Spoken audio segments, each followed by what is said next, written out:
তাহলে কি আমরা পড়ালেখা ছেড়ে দিব? না, আমরা পড়ালেখা ছেড়ে দিব না।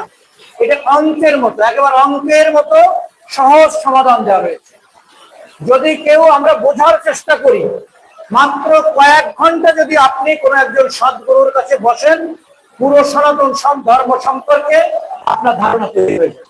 এবার অঙ্কের মতো, যেমন একটা সূত্র জানলে 100টা অঙ্ক করা যায়, ঠিক এরকম আমাদের সনাতন ধর্মে কিছু সূত্র রয়েছে। আমাদের এই যে এত নবলক্ষ গ্রন্থ, এতগুলো পড়ার দরকার নাই।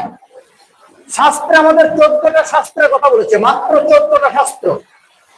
এই 14টা শাস্ত্র যদি আমি পড়তে না পারি তাও দরকার নাই, মাত্র 3টা শাস্ত্র এবং আধ্যাত্মিক জীবন যদি পরিচালনা করতে পারি, তাহলে আমরা আমাদের এই বাস্তব জীবনকে আমরা করতে পারবো এবং আধ্যাত্মিক ভাবে আমরা চরম উন্নতি লাভ করতে পারবো।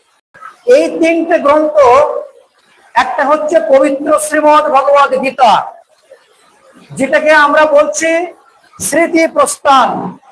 একটা হলো এই আমার কাছে আছে, একটু দেখবেন একটু, এটা হলো উপনিষদ।